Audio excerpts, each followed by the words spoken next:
Oke, selamat sore ya buat teman-teman yang ada di Snack Video. Hari ini ada pertanyaan dari @rena_hariani ya. Bang, kalau kita punya dana cicil di Akulaku, pinjam 1 juta, telat 1 bulan, tagihan jadi 2 juta lebih. Bagaimana solusinya bang? Mau bayar berat di bunga. Oke. Ini yang saya kurang suka ya. Kemarin OJK memposting di Instagram OJK. OJK menyampaikan bunga dari P2P lending atau pinjol atau fintechnya sendiri itu tidak boleh melebihi 0,4% per hari khusus untuk jangka pendek atau multiguna. Ya, ada itu. Anda yang nggak tahu silahkan masuk ke Instagram @ojkindonesia. Di situ sudah ada tertulis kalau untuk bunga yang jangka panjang itu diatur dari 12% sampai 24% per tahun. Sekarang kita menjumpai pinjam 1 juta, telat 1 bulan sudah menjadi 2 juta lebih. Itu bagaimana gitu loh. Coba Anda lempar ke OJK, ambil potongan postingan OJK yang ada di Instagram. Habis itu ambil pola penagihan Akulaku dan jelaskan berapa nominal awalnya dan berapa Anda harus bayar sekarang. Coba kirimkan ke OJK, apa tanggapan OJK gitu loh. Karena OJK ini kebanyakan hanya mengeluarkan statement tanpa mereka tahu bahwa pinjol-pinjol mereka tidak pernah mengikuti aturan mereka itu gitu loh. Ya, silakan nanti Ibu @rena_hariani, silakan seperti itu, ambil postingan OJK, ambil yang bukti Anda ditagih sebanyak 2 juta lebih, dan habis itu kirimkan bukti peminjaman Anda yang 1 juta. Nanti kirimkan. Apa jawabannya kirim sama saya melalui email medibroni091@gmail.com biar kita tahu ya. Yang lain juga boleh bertanya, isi di kolom komentar. Oke, terima kasih ya teman-teman yang ada di Snack Video, selalu bertanya tentang keraguan yang ada di dalam diri mereka. Ini ada pertanyaan dari @asep79. DC bisa nggak dipenjara karena DC menagih tidak bisa menunjukkan sertifikasi penagih dan KTP-nya untuk menyocokin data penagih? Ya bisa dong, bisa lah. Karena OJK itu menjelaskan ketika melakukan penagihan di 2021 itu, para si DC wajib menunjukkan pertama ID card mereka, kedua surat penagihan yang diperintahkan oleh perusahaan mereka, yang ketiga itu sertifikat yang dikeluarkan oleh asosiasi yang berwenang. Ya, kalau dari leasing itu APPI, kalau dari pinjol itu sertifikat yang harus dikeluarkan dari Asosiasi Fintech Pendanaan Indonesia atau AFPI. Ya, tapi terkadang praktek di lapangan tidak sesuai dengan yang kita harapkan. Kebanyakan dari kita itu ketika kita bertanya soal ID card, soal sertifikat dari merekanya, soal KTP, itu kita mendapatkan perlawanan yang gak wajar. Padahal kita hanya mengikuti prosedur yang ada sesuai dengan arahan dari Otoritas Jasa Keuangan. Ya, tapi sampaikan ke OJK-nya. Anda bisa scroll di Instagram OJK, itu sudah diupdate, dan di Google pun juga sudah banyak syarat-syarat apa aja sih yang diminta ketika kita berhadapan dengan penagih hutang. Dan mereka harus menunjukkan hal itu karena soal hutang-hutang ini privasi banget. Kita nggak mungkin berbicara dengan orang yang tidak ada hubungan dengan hal tersebut. Makanya kita harus meminta bukti yang lebih valid apakah benar mereka dari penagih hutang tempat kita berhutang tersebut ya. Silakan yang lain juga boleh isi di kolom komentar. Bang, KTA Kilat daerah Jakarta ada DC-nya nggak bang? Semoga saja gitu loh. Semoga saja DC KTA Kilat datang ke rumah Anda biar bisa menjawab semua ketakutan yang ada ya. Kayaknya kalau ini dipertanyakan terus-menerus dan saya jawab, rasa saya tidak mengurangi ketakutan yang ada. Dan mudah-mudahan ada dari DC KTA Kilat, silahkan kunjungi orang-orang yang telat bayar yang ada di Jakarta supaya menghilangkan rasa takut mereka. Kalau enggak, pertanyaan tentang DC datang ke rumah, daerah ini dikunjungi enggak, daerah ini didatangi enggak, telat berapa lama sih DC akan datang ke rumah gitu loh. Tidak akan pernah berhenti. Padahal permasalahan mereka bukan soal DC datang ke rumah. Permasalahannya cuma satu, kapan Anda mampu bayar? Ya, kalau Anda setiap hari memikirkan DC datang ke rumah, kapan Anda mau bekerja? Setiap hari Anda takut akan ditemui oleh DC, kapan Anda mau keluar rumah untuk berusaha? Silahkan Anda jawab di kolom. Oke, ini ada lagi. Saya udah galbay di tunaiku 3 bulan bang, diancam bakalan ada DC yang ke rumah. Di blacklist semua bang, mau bayar tapi saya nggak ada uang. Saya harus gimana bang? Ya sudah, pasrah lah. Mau ngapain lagi gitu loh. Ya diancam mau datang ke rumah ya silahkan. Diancam mau di blacklist ke semua bank ya silahkan. Toh kenyataannya kan Anda sudah bilangin mau bayar tapi saya nggak ada uang. Terus ngapain lagi Anda mikirin itu? Ya, apalagi yang mau dipikirkan gitu loh. Kan tinggal kita berusaha aja. Kan sudah lengkap, apalagi DC mau datang ke rumah silahkan. Kita sudah menyatakan kita nggak ada uang. Dan resikonya nama kita akan di blacklist, ya sudah, itu adalah resikonya. Apalagi yang saya harus gimana? Harusnya Anda berusaha dan lupakan semua itu gitu loh. Ya sudah, kita terima aja nih resikonya. Kalau memang itu resiko yang harus kita tempuh, ya kita apa boleh buat. Daripada kita memaksakan terus menerus yang uang kita juga nggak ada gitu loh. Ya kalau menurut teman-teman yang lainnya seperti apa kira-kira pendapat atau pertanyaan ini? Ya silahkan isi di kolom komentar. Oke, ini ada pertanyaan dari siapa ini? Bang, kredipo bunganya bikin merinding. Sekarang benar-benar nggak ada buat bayar. Kalau nggak ada ngapain mikirin bunganya, Bu? Ya nggak usah lah pikirin bunganya, nggak usah pikirin dendanya. Sekarang tuh juga kita nggak ada uang kan. Fokus aja lah buat ngumpulin uang dulu. Nanti kalau uangnya sudah terkumpul, negosiasi pokok yang diterima kalau mereka mau. Kalau mereka mau, kita selesaikan dengan bayar pokok. Tapi kalau mereka nggak mau, ya sudah, kita terima risiko, di blacklist ya silahkan gitu. Itu aja, kita persimpel aja. Ngapain kalau ada yang simpel kita simpelkan, ngapain kita pilih yang rumit gitu loh. Kalau kita rumit-rumitkan ya rumit aja lah jadinya gitu loh. Ya, jadi kalau misalnya bunganya bikin merinding, bikin kita kayak mana gagal fokus, nggak usah lah dipikirkan bunga plus dendanya itu.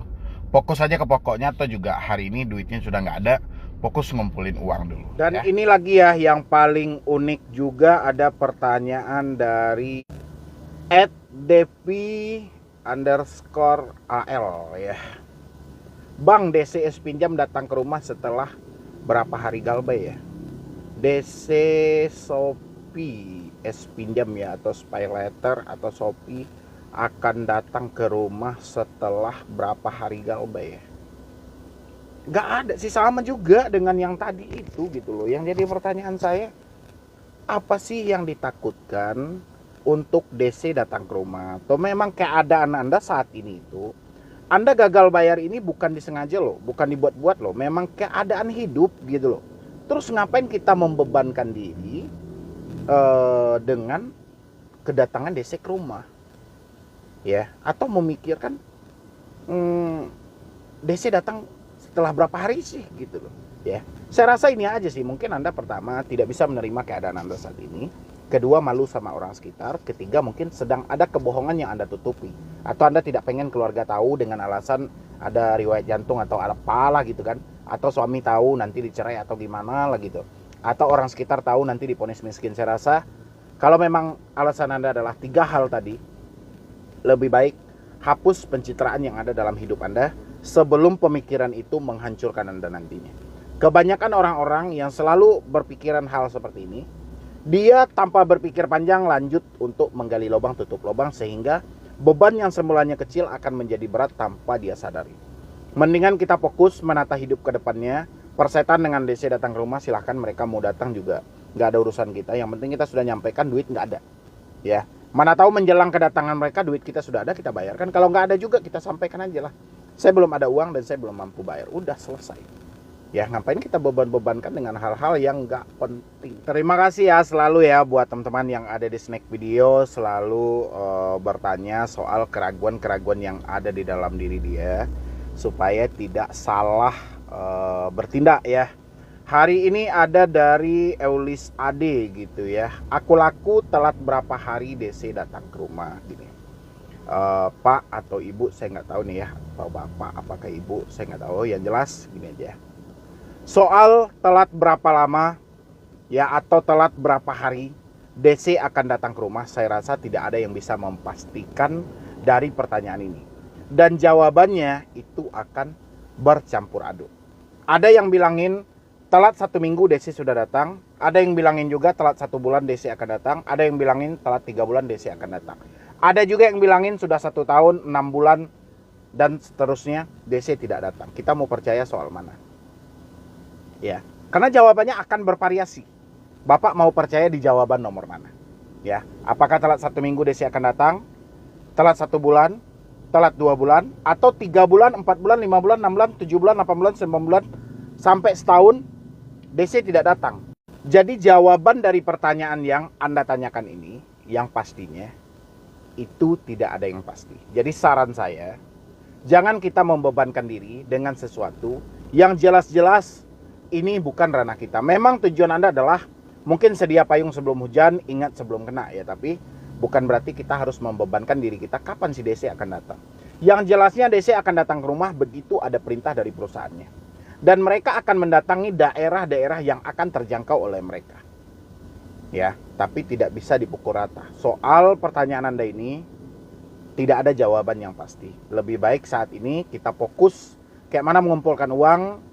Begitu uang kita terkumpul, negosiasi dan bayarkan. Itu jauh lebih baik daripada mikirkan DC datang. Hai semua yang ada di Snack Video, apa kabar nih hari ini? Ini masih ada pertanyaan ya dari siapa nih?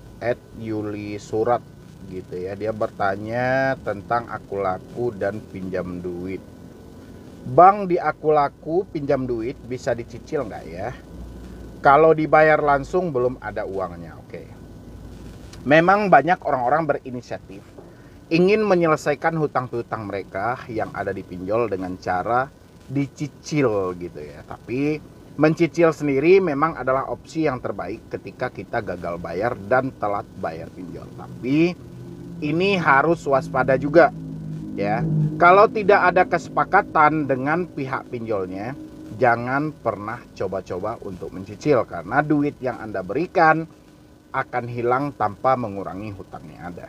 Jadi kalau Anda berinisiatif untuk mencicil hutang Anda, harusnya ada kesepakatan dengan pihak pinjolnya atau dinegosiasi dulu dengan membayar secara cicil. Berapa kali nih mau dicicil? Misalnya hutang 1 juta dibagi 2 aja nih, 500 berarti 2 kali, berarti bangun kesepakatan ya. Dan jangan membangun kesepakatan dengan debt collector karena banyak yang sudah kena tipu ya. Kalaupun ada terjadi kesepakatan dengan debt collector, tolong yang lebih jelas dan lebih detail mekanismenya seperti apa ya, dan apa jaminan kita nanti kalau misalnya kita sudah mencicil itu akan mengurangi hutang yang ada. Oke, yang lain boleh bertanya tapi jangan lupa untuk di follow juga akun Snack Video ini. Bang, DC aku laku chat saya nagih dengan mengirimkan foto selfie KTP saya, itu termasuk penyebaran data bang? Enggak lah, kalau dia nagih misalnya mengirimin KTP kepada diri kita, memang itu data yang kita kirim di aku laku, itu kan sebatas kayak mana mengingatkan kita aja gitu loh. Tapi kebiasaan mereka selalu membumbui dengan mengirimkan data kita itu dengan bahasa data Anda lengkap sama kami, ini langsung dikirimin kan KTP ini segala macam. Sebenarnya itu kan nggak boleh kalau sebatas ngirim ini kan data Anda kan, jadi kami nggak salah tagih dong. Nah itu kan nggak masuk dia ke penyebaran data. Penyebaran data itu misalnya dia menagih atau mengirimkan data ke bukan kitanya gitu loh. Contoh ke orang sekitar, ke orang-orang yang bukan kontak darurat gitu kan, itu baru penyebaran data. Tapi kalau dia ngirimin foto selfie KTP kita ke kitanya lagi, nggak ada masalah ya. Itu dipahami dari teman. Ini ada pertanyaan dari Siti Munawar 285 ya. Pertanyaannya tentang DC aku laku datang ke rumah. Bang, debt collector aku laku datang ke rumah kalau udah telat berapa hari ya? Berapa harinya gitu. Saya punya hutang 600.000. Saya mau bayar kepake keperluan anak terus bang.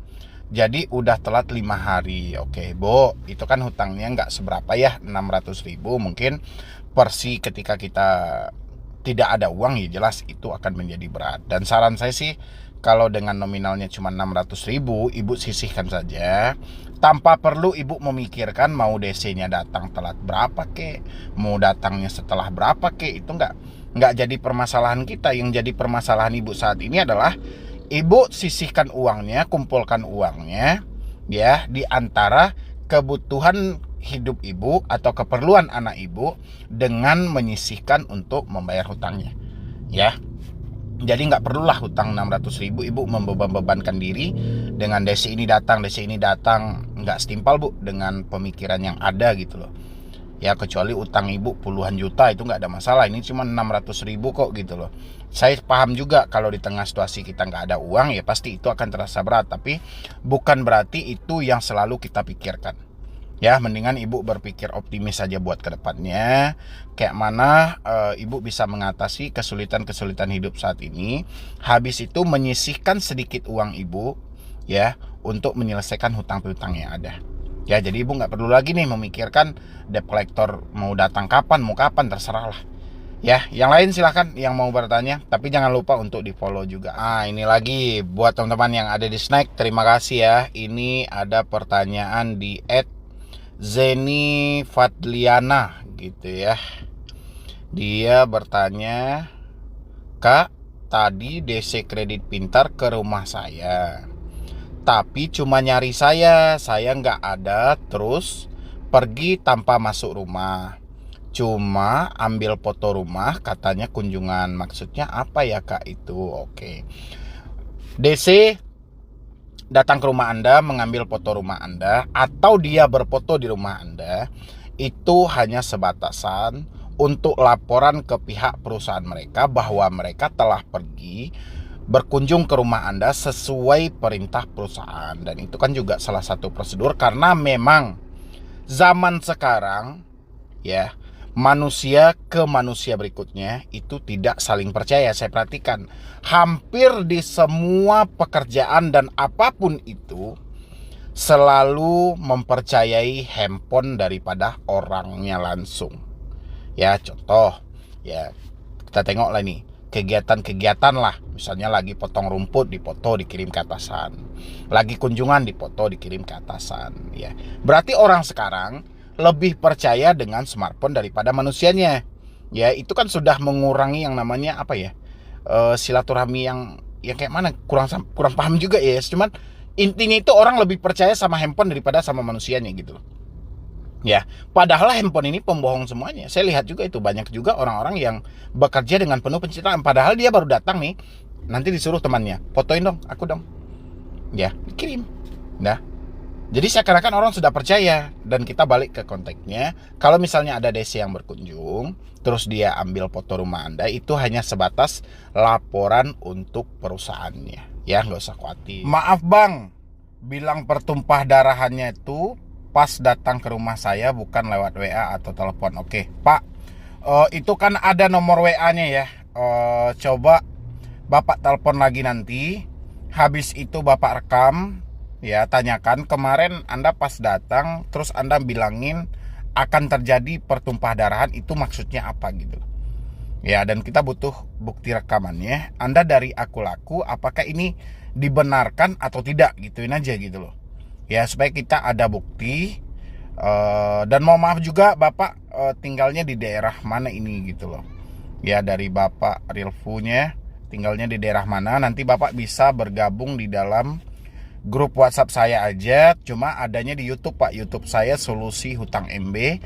Atau Bapak juga boleh nanti follow Instagram saya @medibroni, dan DM saya, sampaikan saya yang dikatakan oleh DC aku laku yang akan terjadi pertumpah darahan, biar nanti rekan-rekan saya bisa memantau dan kita bisa dapat cepat membedakan dan menanggapi dari DM-an Bapak nanti ya.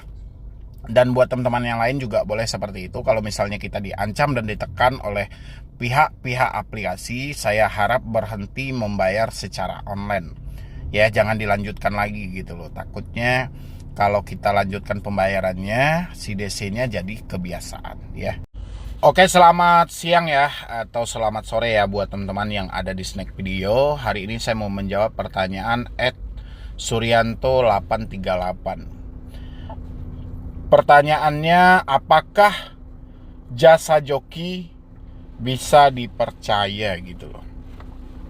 Jasa yang seperti apa gitu loh, ya. Yang jelas joki itu mengarahkan Anda meminjam kembali, ya, jasa penyelesaian hutang dengan berhutang. Yang jadi masalah adalah hasil dari hutang yang baru ini dibagi dua dengan mereka. Setelah itu, ketika Anda terjadi permasalahan, Anda akan ditinggal karena data-data Anda. Walaupun kata mereka, data disetting sejak awal, mulai data kontak sampai kontak-kontak darurat semuanya disetting sejak awal. Ya, intinya tidak ada penyebaran data kepada orang terdekat. Ya, itu tujuan dari awal itu kan sudah salah. Jadi sama aja Anda merampok gitu loh. Ya, kalau saya bahasanya joki-joki kayak itu ya perampok online gitu loh. Karena mereka mencari keuntungan sendiri. Ya, dengan mengorbankan data orang lain. Jadi kalau ada yang terpengaruh dengan jasa joki, ya mohon maaf banget gitu loh. Ya, palingan Anda lah orang yang paling bodoh yang mau dengan hal itu. Sekarang Anda gagal bayar, telat bayar, tidak mampu bayar, ya sudah. Stop saja pembayarannya kalau memang sudah tidak bisa lagi fakta kehidupan Anda ditoleransi gitu loh. Memang pemasukan menipis dan segala macam. Intinya jangan pernah gali lubang, itu aja. Nggak perlu juga kita jasa ini, jasa itu, nggak perlu juga. Karena kebanyakan jasa, orang yang menawarkan jasa itu, dia juga ingin keuntungan dari diri kita gitu. Ya, kalau memang si jokinya hebat, ngapain dia pakai data Anda untuk minjam? Apa salahnya data mereka aja? Berarti dia akan mencari data-data orang yang terjebak di pinjol, terutama mereka yang terjebak di Akulaku, Kredivo, Shopee. Itu adalah data segar menurut versi dari jokinya. Ya, jadi buat teman-teman hati-hati banget dan tolong dipertimbangkan lagi kalau Anda ingin jasa joki pinjol.